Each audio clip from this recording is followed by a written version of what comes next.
What is the dumbest reason your ex gave for cheating?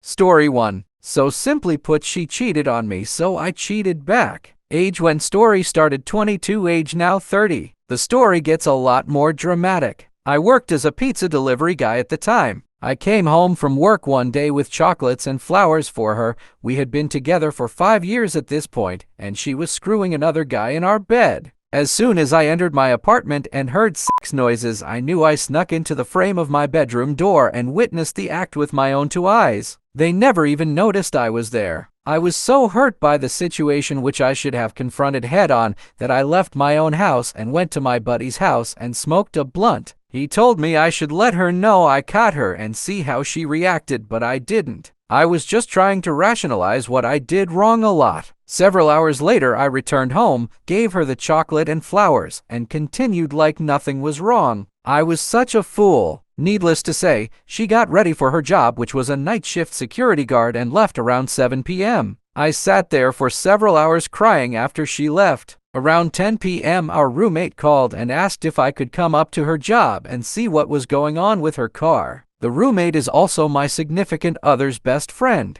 I went up there and figured out the issue with that POS car and got her back to the house. The battery cable was messed up, if anyone was wondering. After the roommate got home, she cooked dinner, spaghetti and garlic bread. I ate and sat on the couch. I proceeded to stay on that couch knowing what had occurred in my bed earlier during the day. About 3 a.m. I had the biggest emotional breakdown. I began crying to the point I could no longer breathe. As I sat in the dark crying, the roommate came and sat down beside me, pulled my head into her lap and rubbed my head. I'm not quite sure how long we stayed there like that, but I eventually fell asleep. I woke up the following day on the couch with my significant other waking me up. I proceeded to go through this day as well, holding in my emotions like an idiot. After she left for work again around 7 p.m., I just sat there for hours. Eventually that evening, I wrote a letter addressing my feelings and the cheating. It was about 3 pages long. The roommate came in shortly after 10 p.m. and did her evening routine, showering and all that. What happened next surprised me. As I lay on the couch, she came and began to talk to me. She stated she could tell something was wrong. So I told her about the cheating that I had witnessed and all that. I think she was in utter shock because she didn't say anything for like 10 minutes after I told her. This next part is the most shocking because I wasn't expecting it. It also should have been a huge red flag. The roommate asked me, "Do you want to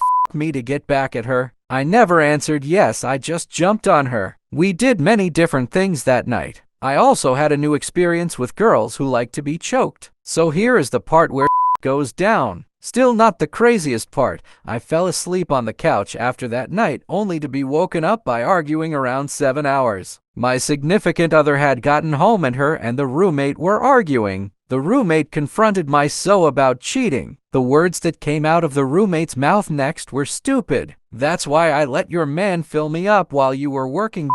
Those are fighting words. Well, that is exactly what happened in the fight. The fight with me trying to break it up to no avail was then made by 2 cops. Found out later that the neighbors called because they could hear it. Roommate got tased, so got tackled, and both of them went to jail. I also had her take the bed because I didn't want it. She left that evening only saying, "I guess you know I'm breaking up with you." I just shook my head yes, and she left. So we're gonna fast forward a little to about 8 months later. Little tidbit: roommate got pregnant from our one night stand. The roommate was also still staying with me still. Roommate went into labor. I took her to the hospital, and after 14 glorious hours of labor, we welcomed our beautiful daughter into this world. After my daughter was born, I went outside to smoke a cigarette, and across the parking lot, I noticed someone who looked quite familiar loading a baby in a pickup truck. I was about 400 feet across a parking lot at night. I shrugged it off. Sure, I was overanalyzing the situation. I had myself convinced it wasn't my ex. Well, I was wrong. About 3 months later, I got served with some civil paperwork from an attorney requesting I submit to a paternity test. After looking through all the paperwork with an attorney of my own, he was able to provide me with a date the child was born, which was a day before my daughter's birth. I knew then. I did see her at the hospital that day. I took the paternity test. I was indeed the father. After a lengthy child custody case, I pay $420 a month in child support and get my son 2 weekends out of the month. I'm also married to my roommate and have a 7-year-old daughter and son now. I did indeed feel like a piece of shit how that whole incident unfolded, but I wouldn't change it for anything in the world. A little advice: communication in a relationship is key. Also, if you don't want no babies, use protection. Aldo doesn't cheat, it's just not good.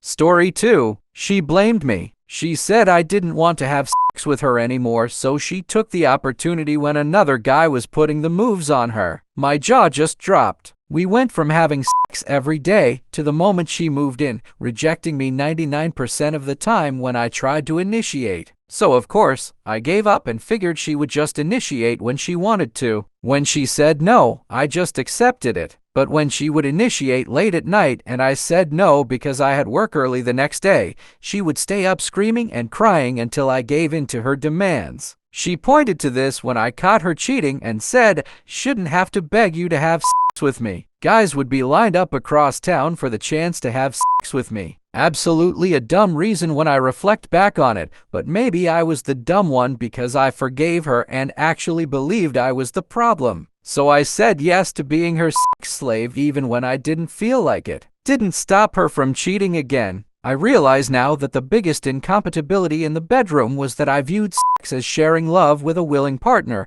and she viewed it as an ego boost that she had control over another person. Story 3. Because I truly had no idea what a healthy or functional relationship looked like. My parents were married for almost 30 years and had already started the cycle of cheating on each other well before I was born. My grandma used to tell me stories of being friends with my grandpa's girlfriends because she just wasn't toxic and jealous like other women. In the relationship where I cheated, I was being treated like garbage, financially supporting us both even though I was 10 years younger and a waitress, enduring a lot of abuse from a very broken man. I felt trapped in the same cycle I had watched my mom and my grandma live. I didn't really know better. A guy at work started paying attention to me, and I loved it. He was sweet and poetic and romantic, committed to helping his sister raise his niece, was out of the house and working instead of drinking my paycheck away and punching holes in my walls. A little harmless work flirting quickly escalated, and before I knew it, I was having a whole affair. I started to prepare myself to leave my boyfriend for my affair partner when I found out that my boyfriend had been cheating on me with anyone he could find on Craigslist, including stealing money from me to pay sex workers. Any guilt I felt for cheating evaporated right then. I threw all my clothes in a trash bag and drove to my affair partner's house, ready to start our new life together. He had another girl over, basically admitted that a lot of what he had said to me was because he thought I would never leave. All in all, it was a mess. If you're unhappy in your relationship, do the work that will either fix it or get you out. That new person is flawed too. They won't fix you or fulfill you, only you can do that. Story 4. I remember the day I received my cancer diagnosis like it was yesterday. My entire world turned upside down as I tried to grapple with the fact that I had not one, but 2 types of cancer. It was a difficult journey, but I was determined to fight it with everything I had. However, I never expected that my battle with cancer would lead to the end of my relationship. My boyfriend at the time had been by my side throughout the initial stages of my diagnosis. He would accompany me to my appointments, sit with me during chemo sessions, and constantly remind me that I was beautiful, strong, and capable of beating cancer. But as the weeks went by, his behavior began to change. He stopped showing up to my appointments and stopped answering my calls. I couldn't understand what was going on, and when I finally confronted him about it, his response shocked me. "I'm sorry, but I can't do this anymore," he said, looking down at his feet. "Yo, what? What are you talking about?" I asked, feeling confused and hurt. "I can't be with you anymore. It's just too much. You're disgusting, and I feel disgusted when I touch you," he said, his words cutting through me like a knife. I was stunned. How could someone be so cruel and heartless to someone they supposedly loved? I couldn't believe that the person I trusted and confided in could say such hurtful things. As it turned out, he had been cheating on me with another woman. And when I confronted him about it, he used my cancer as an excuse to justify his actions. I was devastated, but in hindsight, I realized that I dodged a bullet. Story 5. Same happened to me, like exact same with other circumstances. Back in high school, met my ex at a party with some friends. We hit it off, started talking, got together round a week or two later. Was together for a solid half year before I found out she's slept with my best friend at the time during our relationship. She never gave me a solid reason as to why though, then begged me for a solid week to give her another chance, which my tremendously dumb did, only to a week later find her fucking my childhood friend. I was just so done with it, again, no reason as to why, felt almost like she was targeting my friend group for whatever reason, dropped her real fast, no third chances. Dropped my best friend and cut all contact with childhood friend, then moved town 2 months later for a fresh start. That stuff is toxic and nearly broke me.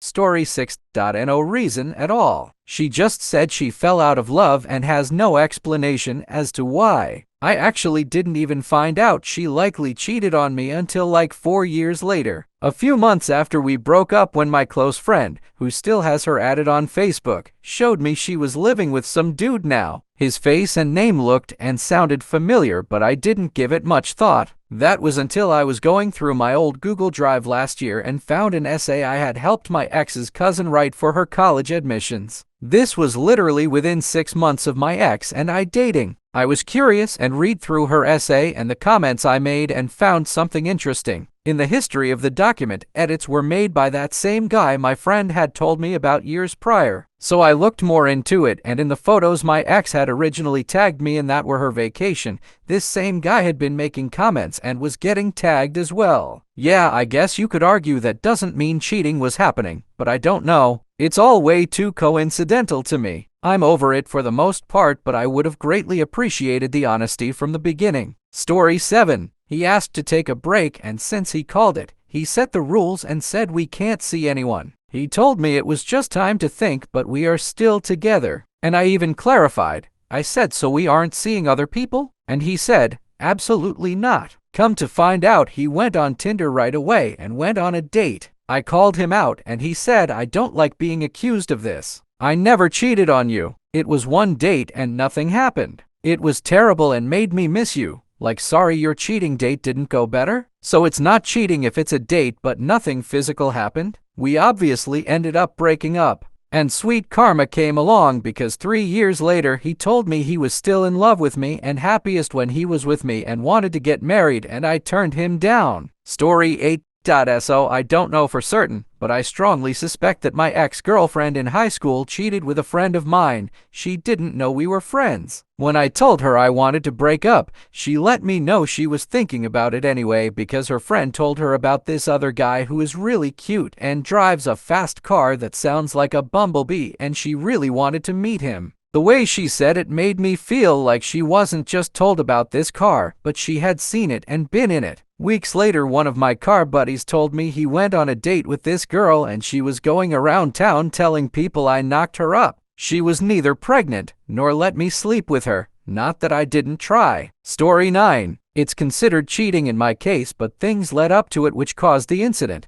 We were on the 4-year mark and I was busy with a 9-5 and school. This didn't leave me much time aside from exercising and trying to make time for her. She liked to drink, but near the end it got so bad. Communication prior to this was great but seemed toxic when she started drinking heavily or being out all night, which led me to despise her and not caring anymore. Knowing we were still in a relationship, I still made an effort to talk or make time for her. It wasn't reciprocated and seemed like she didn't care to try. There would be points where I'd text her and she wouldn't reply back for 8-9+ hours, or in some instances, days. By the end, it seemed normal to me and made me believe that everyone would treat me like that. The stress of all that I was doing made me gain weight, and with her neglect, undesirable. At some point, I decided to focus on myself, and this was while we were still together. Kind of like we weren't together, but we're still in a relationship. I started going out with friends or meeting new people. It was during this period I met someone and we clicked.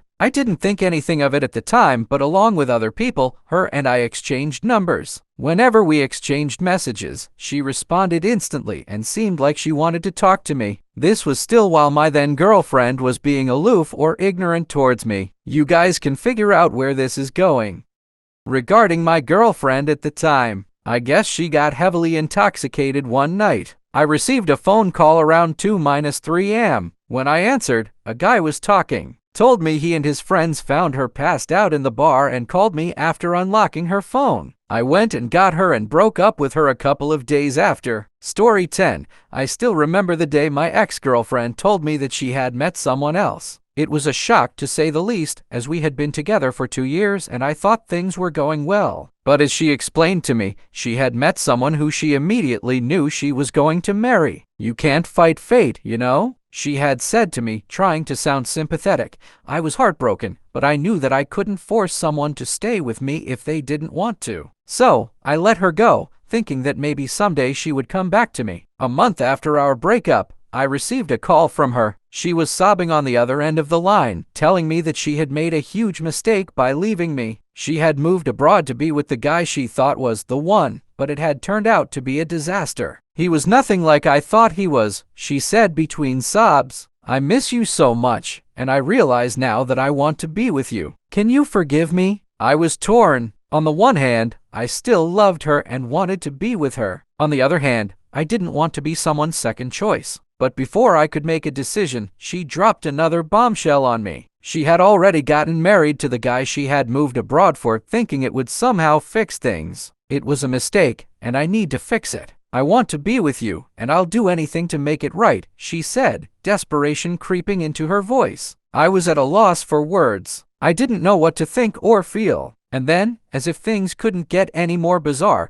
she told me that she had gotten a divorce from her second husband and had moved back to her hometown. I know I messed up, but I'm back now, and I want to make things right. I want to be with you forever, she said, her voice shaking with emotion. I was stunned. I didn't know what to say. And before I could even process everything, she told me that she was pregnant with her second husband's child. I know it's complicated, but please, let's just make this work. I love you, and I know we're meant to be together, she said, tears streaming down her face. But as much as I wanted to believe her, I knew that she was not someone I could trust. She had cheated on me, left me for someone else, and then expected me to be her backup plan when things didn't work out. In the end, I chose to walk away from Jenna and her drama. I realized that I deserved someone who would choose me without any hesitation or doubts. And while it wasn't easy, I knew that it was the right decision. Story 11. I had a crush on a girl for years and she ended up getting a boyfriend before I made a move. One day, she sent me a huge message confessing her feelings for me even though she was still with him. I was sad and disappointed, so I went to tell my brother about it and he just showed me recent screenshots of him and her sexting each other. I basically said, "No, I could never trust you in a serious long-term relationship," and she said I was gay for not saying yes, that she was just testing how much her boyfriend wanted her, and that it's totally different with you. I'd never do that to you. A few days later, I found scratched into the hood of my car. She's tried reaching out to me many times in the years since, including handwritten letters sent to my parents' house, messages on social media, so on, saying that she goes to therapy over me and that she just needs closure. Story 12. Was straight her whole life and suddenly cheated on me with a woman and started dating her. At the time, I thought it was a phase or something, but years later she married a woman. I guess I was the asshole for several reasons. I had some pretty ugly feelings toward gay people for years after that, but processed everything and have moved on. I am mainly embarrassed. I let my anecdotal experience cloud my judgment and said some very hurtful things to people who didn't deserve it because I was in pain, angry, and embarrassed. If I could take it back, I would. I still think about it occasionally and wish I could have had my adult perspective at the time. Story 13. I was in love with my ex-boyfriend, Mark, and thought that he was the one for me. We had been together for almost a year when he suddenly told me that his mother had been diagnosed with cancer and he needed some space to deal with the news.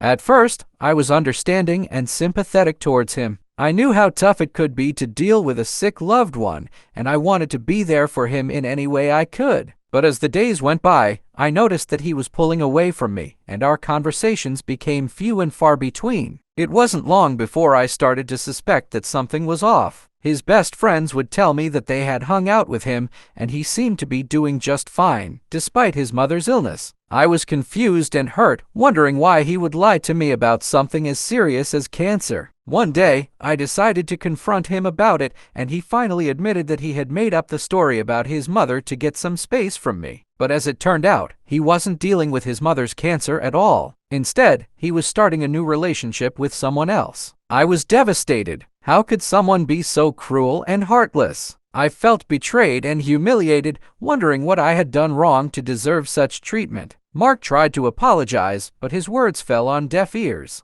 I couldn't trust him anymore, and I knew that our relationship was over.